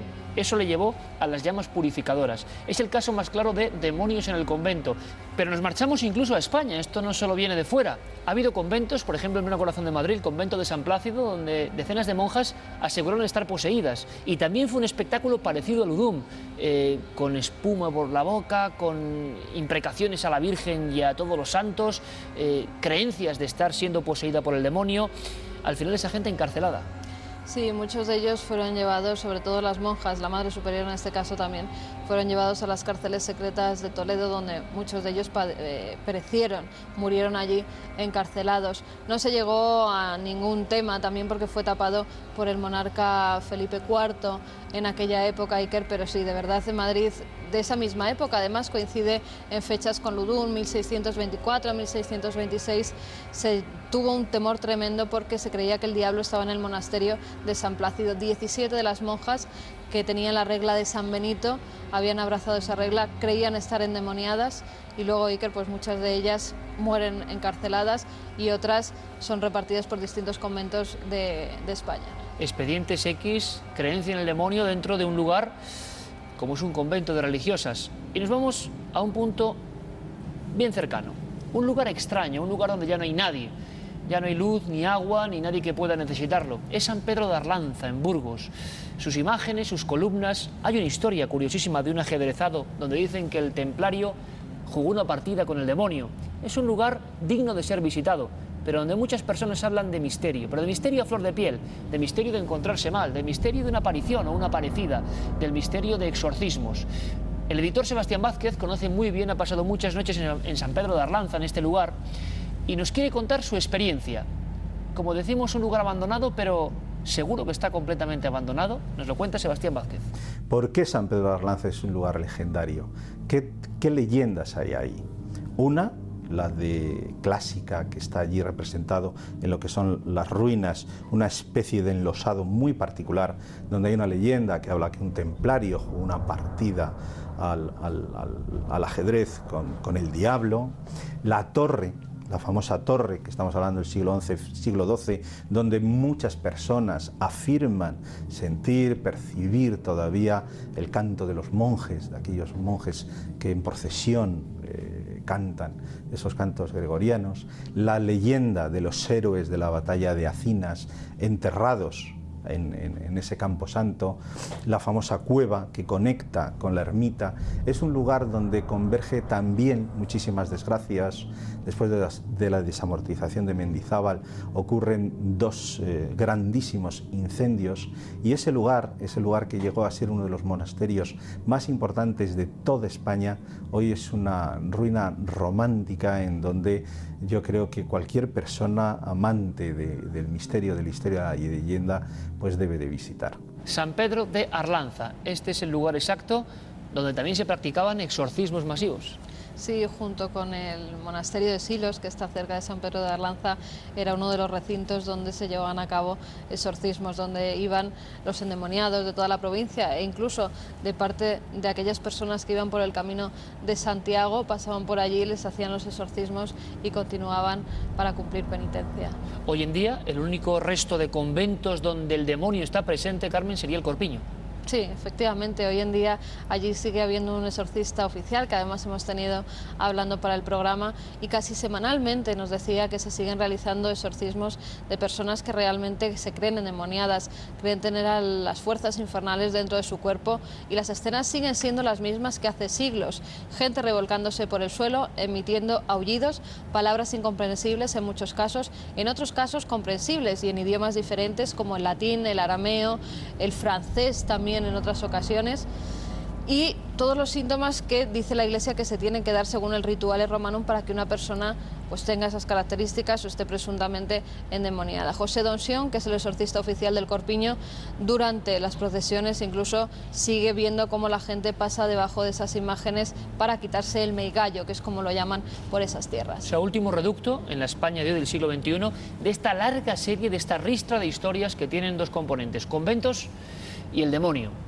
Ordinariamente la reliquia ayuda mucho a uno a saber si la persona en sí necesita de otros ritos, como si un exorcismo o sí. Cuando vemos que esa persona, en contacto con la reliquia, se marea, cae o cualquier cosa, entonces esa persona la mandamos, y ordinariamente yo lo mando a Madrid, al Padre Portea, o ahí a Tui, que tenemos al Padre José Luis, tenemos también en Santiago un padre, que están autorizados por la Iglesia para poder practicar ese tipo de oración del exorcismo. Hay ciertas cosas que se están haciendo que tienen que haber endemoniados. Hay mucha secta satánica, hay mucha ouija, y todas esas cosas son muy peligrosas, porque por mucho cuidado que se tenga al jugar con el fuego, se puede uno quemar fácilmente. Yo tengo mandado a varios de ouija a hacer exorcismos, porque se me notaba que tenía algo dentro que no era su propio espíritu.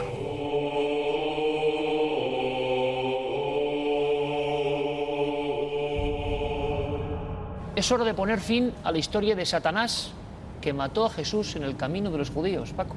Sí, es lógico que después de haber visto la presencia que es real... ¿Cómo no iban a tener miedo, claro, que sabiendo es real de las Satanás? monjas estas ¿Cómo historias? no van a tener miedo si realmente se está hablando de que Satanás, el diablo, se aparece, tiene su influencia en la religión y en los conventos? Pues lógicamente tenían miedo y la realidad no era menos terrorífica que la ficción. Vamos a por esa realidad. La ha buscado nuestro compañero Paco allí en Entrena, medio siglo después de los hechos. Satanás, por desgracia o por fortuna, según se mire, no era un ser etéreo.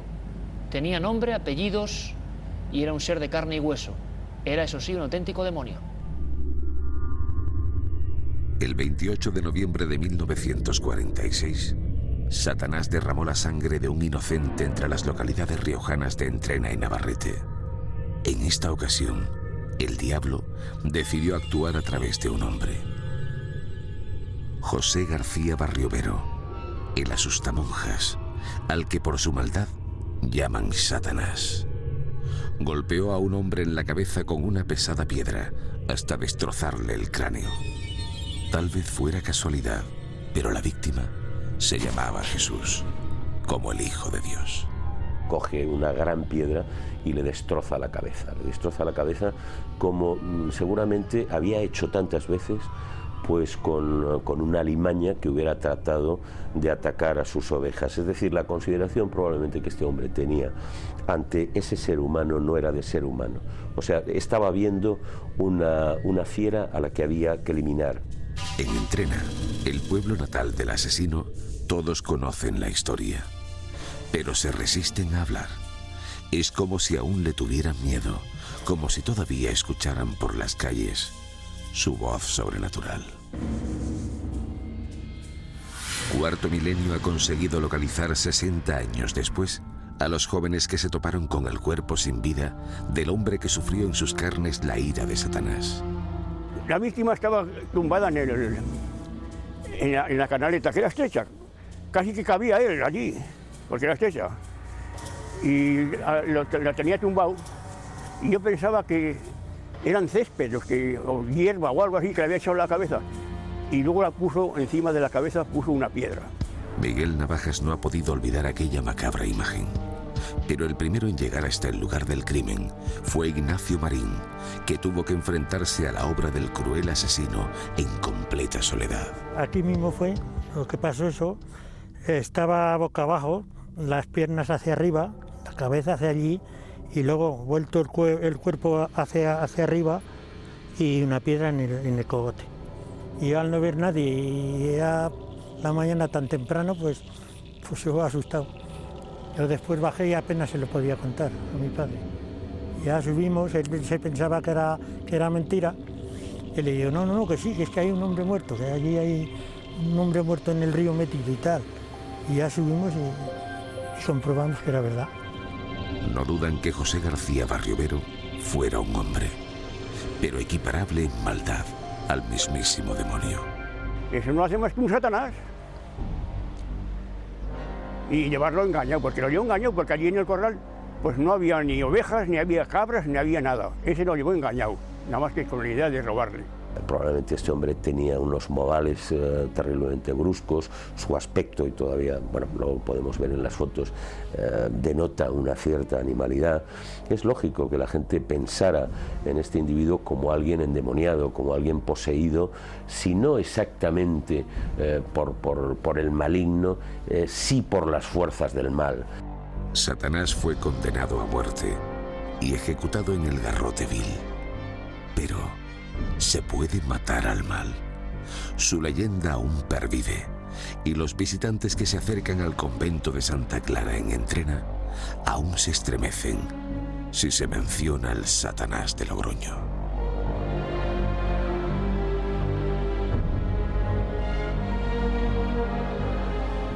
Antes de expirar, José García Barriobero, el Satanás de Logroño, dijo en el garrote vil: con tantos hombres que yo he matado en la guerra civil, y me van a matar a mí solo por haber dado muerte a uno.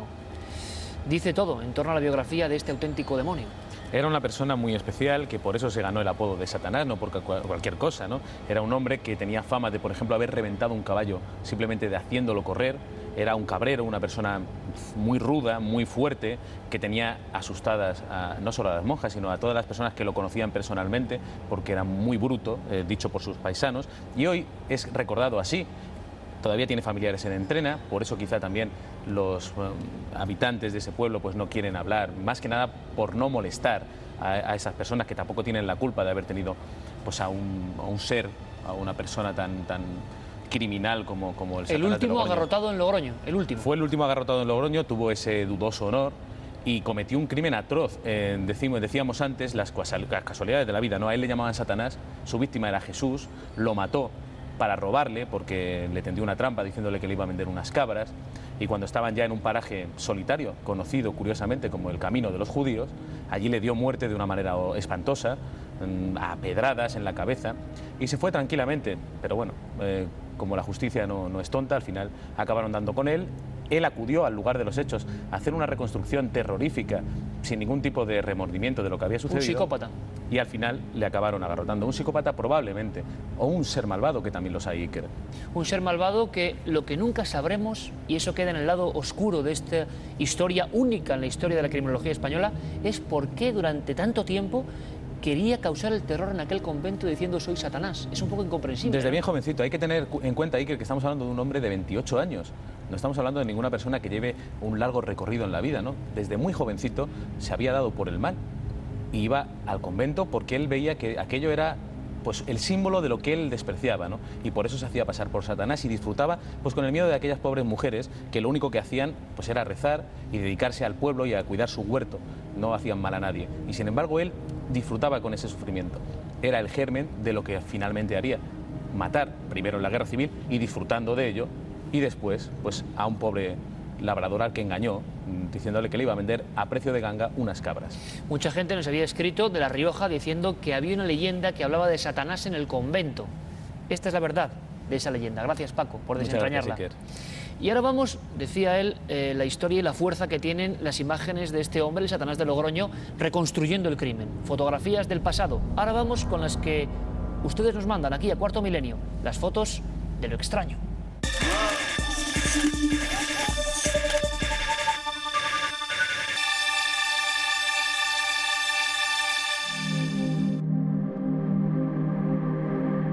Como en tantos misterios, da la sensación de que lo más tecnológico y lo más ancestral se funden en una sola imagen. Ejemplo de la primera foto de la semana, Carmen. Ejemplo de la fotografía que nos enviaba Noelia Ripoll y Alejandro. Nos la emitían desde Elche. Durante unos meses todos los espectadores sabrán que ha vuelto a casa. La famosa Dama de Elche ha sido expuesta en el Palacio de Altamira. Estos amigos fueron a visitarla, hicieron una de las fotografías, pero cuando llegaron a casa se dieron cuenta que había un personaje extraño justamente detrás del busto de la misteriosa Dama de Elche. Algo siniestro, añado. Algo siniestro, parece, con el pelo largo, con una cara también alargada, más bien blancuzca. ¿Qué podía ser aquello? Guillermo León, como siempre, ha buceado por la red de redes hasta encontrar la fotografía que nos muestra cómo hay un espacio justamente detrás de la Dama de Elche y cómo alguien, una persona, alguien físico, en este caso parece que un chico, un hombre joven con melena, se asomaba por detrás para ver este busto. Bueno, capa, camisa, el reflejo de ese cristal ha podido deformar la imagen, por eso se le ve de esta guisa. Fotografía, por tanto, según Guillermo León, explicada. Vamos ahora a otro edificio que también es histórico, menos que la Dama de Elche, pero no deja de tener su siniestro aspecto. El castillo de Carbisdale, en Escocia. Allí se trasladó Miguel Cotera, nuestro espectador, que mandaba esta fotografía y decía que creía ver un rostro asomándose por una de las ventanas de este edificio emblemático escocés. Realmente sí que parece un rostro, pero puede tener una identificación. También siempre, según Guillermo León, puede ser una serie de claros oscuros que también con el árbol y las plantas que hay cerca pues ha podido reflejar eso que parece una nariz, dos ojos y una boca. O sea, explicación más o menos a medias. ¿Habrá explicación para esta extraña cosa que aparece en una fuente no sé de qué lugar? Bueno, yo empiezo a no estar muy de acuerdo con nuestro analista informático, porque a mí esto me parece de lo más extraño que hemos recibido hasta el momento. Parece un extraño personaje pequeñito que está en una de las fuentes. Un niño, no, ni siquiera un niño, más bien un muñeco, por su estatura, por los brazos tan caídos, por esa cabeza que apenas se distingue. Nos la mandaba José Miguel Pozo desde Auñón, en Guadalajara. Decía, y lo dice también Guillermo, que realmente la fotografía es inquietante, que se muestra una extraña silueta situada en el borde del pozo, que nos comenta este amigo que está en la Plaza Mayor de un pueblo de Guadalajara, de ese pueblo, de Auñón. ¿Pero qué puede ser? Pues al parecer la luz del flash, que no se utiliza en este caso con el reflejo de las farolas que vemos detrás, el contraluz, origina que la figura aparezca de forma extraña y semioculta. Al aclarar la fotografía, como hemos hecho, descubrimos que la figura al borde del pozo parece ser, por la estatura, lo que tú comentabas, un niño, pero tampoco ha podido identificarle rostro alguno, ni siquiera manos. Un niño, un muñeco, un maniquí que estaba allí, no tiene ningún sentido en ninguno de los casos, y más si nuestro amigo nos decía que allí, cuando él tomó la fotografía, no había nadie. Fotografía, por lo tanto, de esas que le dejan a uno reflexionando. 2 vías de contacto. 2 vías de contacto donde nos pueden enviar todo aquel material que desean que analicemos. La primera es a través del correo electrónico cuartomilenio@4.com y nuestro apartado de correos 18189 con el código postal de Madrid 28080.